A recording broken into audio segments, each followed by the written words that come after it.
Assalamualaikum teman-teman, kembali lagi di channel aku Mila Syakila. Jangan lupa subscribe dan aktifkan notifikasi loncengnya.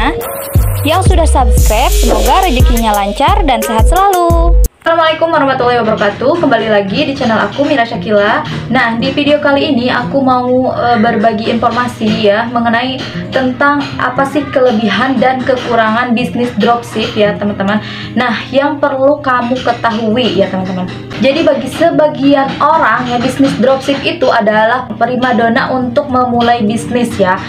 Tidak memerlukan biaya yang besar ya untuk menjadi seorang dropship ya teman-teman. Nah, namun bisnis dropship ini juga memiliki kelebihan ya teman-teman dan juga kekurangannya ya pastinya ya, yang harus kalian ketahui ya. Nah, berikut ini beberapa penjelasan kelebihan dan kekurangan berbisnis dropship ya teman-teman. Jadi sekarang akan aku jelaskan kelebihan dan kekurangan dari bisnis dropship itu sendiri ya teman-teman. Nah, yang pertama ya, untuk kelebihan bisnis dropship dulu ya teman-teman yang akan aku bahas kali ini. Yang pertama itu modalnya kecil ya, bahkan bisa tanpa modal ya teman-teman. Jadi sistem bisnis dropship ini ya teman-teman bisa dikatakan bisnis yang minim modal ya teman-teman. Teknik pemasaran yang kalian lakukan itu gratisan ya, misalnya ya hanya menggunakan sosial media itu kan gratisan ya teman-teman. Jadi kalian tidak memerlukan modal, sebenarnya mungkin kuota saja ya teman-teman. Nah, selain itu ya teman-teman, kalian juga tidak diharuskan untuk menyetok barang ya. Jadi bisa menghemat waktu ya teman-teman, juga bisa menghemat pengeluaran ya. Jadi kalian tidak usah menyetok barang, memikirkan stok barang. Jadi itu kelebihan dari dropship itu sendiri ya teman-teman. Jadi kalian tidak mengeluarkan modal, kalian hanya memerlukan kuota saja. Nah, untuk kelebihan dropship yang kedua ya teman-teman, yaitu tidak perlu mengurusi stok barang ya. Maksudnya gimana? Karena stok barang telah menjadi urusan supplier ya teman-teman. Jadi kita sebagai dropship tidak usah memikirkan stok barang ya. Jadi kalian bisa berfokus untuk memanfaatkan semua channel pemasarannya saja ya. Jadi kita fokus aja ke pemasaran saja ya, karena supplier yang akan mengurusi stok barang tersebut ya teman-teman. Cari supplier yang memiliki kredibilitas ya, dan yang pastinya harus dapat dipercaya ya, yang bisa ditemukan di marketplace ataupun di Tokopedia atau di Shopee. Untuk kelebihan dropship yang ketiga yaitu apa? Yaitu cepat dan praktis ya teman-teman. Jadi bisnis dropship ini bisa dikategorikan sebagai bisnis yang praktis dan cepat ya teman-teman. Kalian juga bisa menggunakan semua materi produk yang diberikan oleh supplier yang kemudian kalian iklankan atau promosikan di website atau sosial media kalian ya teman-teman. Jadi seperti itu, jadi cepat dan praktis ya.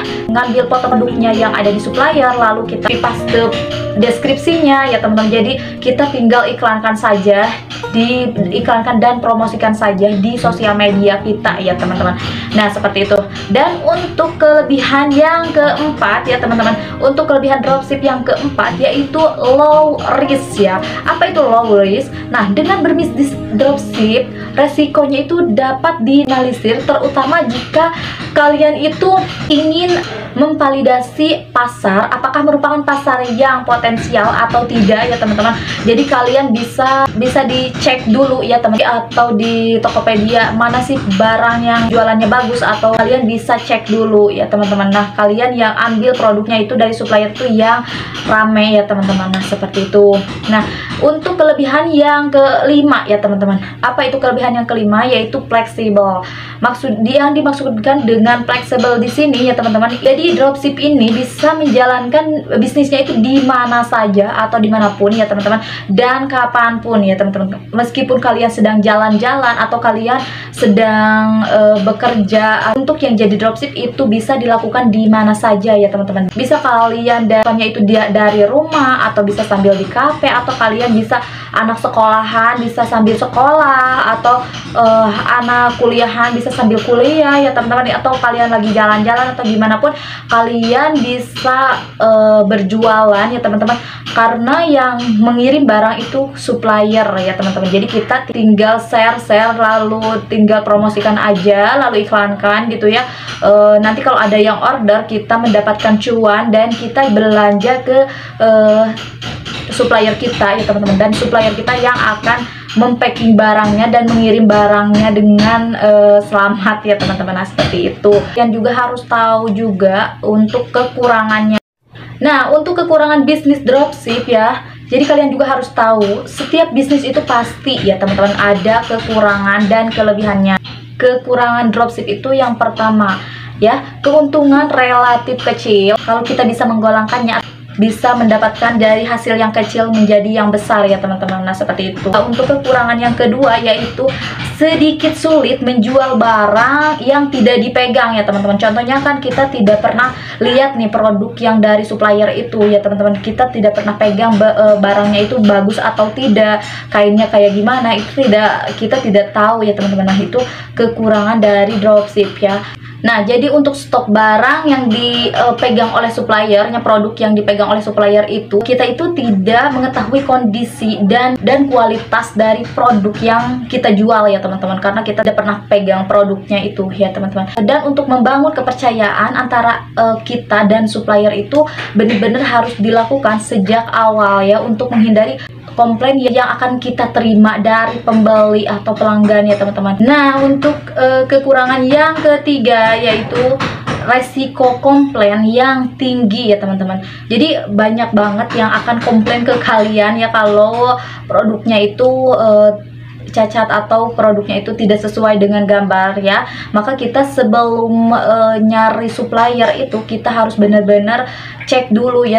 Contoh kalian ngambil suppliernya itu dari Shopee ya teman-teman. Nah, kalian nyari dari Shopee, kalian harus lihat dulu nih review-review dari orang-orang yang sudah membeli ke toko dia ya teman-teman, bagus atau tidaknya produk tersebut ya teman-teman. Atau kalian juga bisa membeli dulu produk yang akan kita jual ya, lalu kita lihat produknya bagus atau tidak untuk dipakai oleh kita sendiri ya teman-teman. Jadi kita itu harus benar-benar dekat dengan supplier kita ya, karena itu bertujuan untuk mengurangi tingkat komplain yang tinggi. Contohnya kita kalau ada yang sobek atau ada yang cacat itu produknya, kalian bisa sarankan untuk pembeli kalian itu retur barang ke kita ya teman-teman, supaya pembeli itu bisa merasa nyaman belanja di kita ya teman-teman. Dan kita juga bisa komplainkan juga ke supplier kita kalau ada returan barang seperti itu ya teman-teman, kalau ada yang cacat atau ada yang rusak ya teman-teman. Untuk kekurangan dropship yang terakhir, yang keempat, yaitu tidak memiliki akses produk ya teman-teman. Nah, karena informasi produk sepenuhnya itu ada di supplier ya, kalian itu tetap update dengan informasi tersebut. Nah,